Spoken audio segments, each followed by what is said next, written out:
Effectivement, c'est un cadeau de fin d'année. Hein. Ça faisait partie des projets phares du président Macky Sall, ce train express régional comme il avait promis. Aujourd'hui, je pense que c'est un cadeau de fin d'année que le président offre à tous les Sénégalais. Il a rappelé, les Sénégalais doivent s'en approprier puisque ce projet est le leur.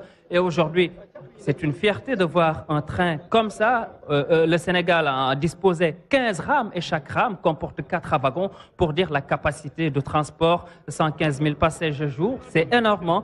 Tout à l'heure, je disais qu'on faisait le point sur le plan technique l'autre jour avec Cheikh Ibrahima Ndiaye à la SNCF. Si on n'avait pas imaginé ce train, aujourd'hui, on en serait...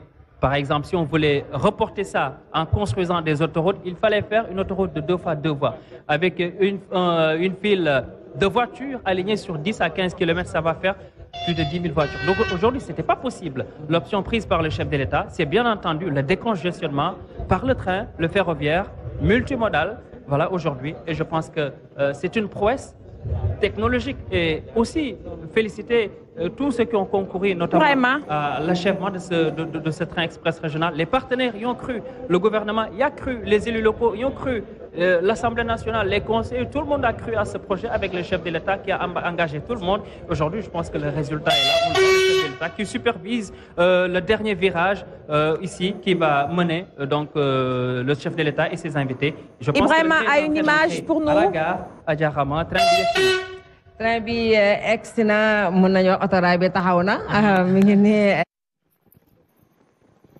Oui, Ibrahima. Voilà. Très bien. Mariama, vous m'entendez? Oui, on vous entend.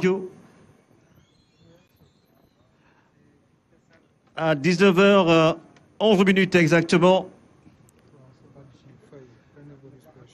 Et le président va, dans un instant,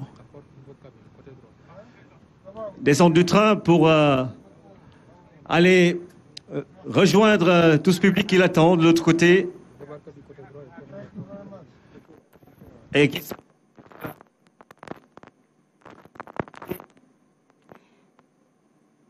Ce TER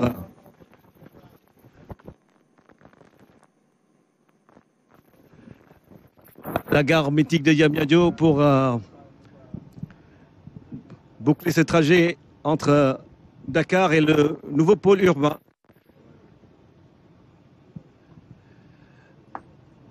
Et Aminata Mansour-Sen qui va tranquillement garer le train à l'endroit qu'il faut. Mais comme on le disait tout à l'heure, du terre ici à Diamniadio, surtout cet axe de Dakar à cette ville. Et voici, voilà, Aminata. Comment depuis ce matin, depuis au Sénégal.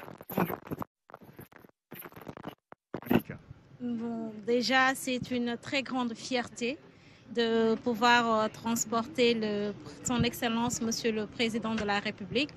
Donc, c'est quand même un plaisir, un réel plaisir de pouvoir avoir l'honneur de pouvoir être là aujourd'hui. Vous avez fait vos études où? Quel est votre profil? Alors, moi, j'ai fait mes études en communication des technologies numériques à l'Université Gaston Berger de Saint-Louis. Donc, à la sortie, j'ai pu déposer, donc, comme tout Sénégalais, sur ce projet-là. Donc, j'ai été retenue et j'ai aussi fait des tests en concours et pas mal de tests et de procédures pour pouvoir accéder à la CETER et suivre la formation conduite. C'était combien de temps? Pendant combien de temps? Alors, oui, donc 4 mois de formation intense en théorie et pratique et 2 mois complémentaires, ce qui fait 6 mois. Et après, on a fait plus d'1 an de maintien de compétences. Quelles sont les qualités qu'il faut avoir juste pour conduire ce genre d'engin? Alors, donc, s'il faut être déjà posé, donc, concentré, donc active et avoir un temps de réaction très rapide et aussi pouvoir faire attention surtout à la sécurité. Bien sûr. Si tu avais un message à l'endroit des jeunes du Sénégal? Bon, je leur dirais que rien n'est impossible, qu'on peut tous faire rêver tout le monde et à réaliser ce qu'on veut faire dans la vie. Donc, c'est accessible. Aminata Mansour-Serre, Mansour-Sen. Allô, voilà. Il faut les guider. Voilà. Ils passent de Suivez ce monsieur. Voilà. Et entendu, c'est Université Gaston Berger, le Djangé, communication, le défendant, affaires technologie de l'information.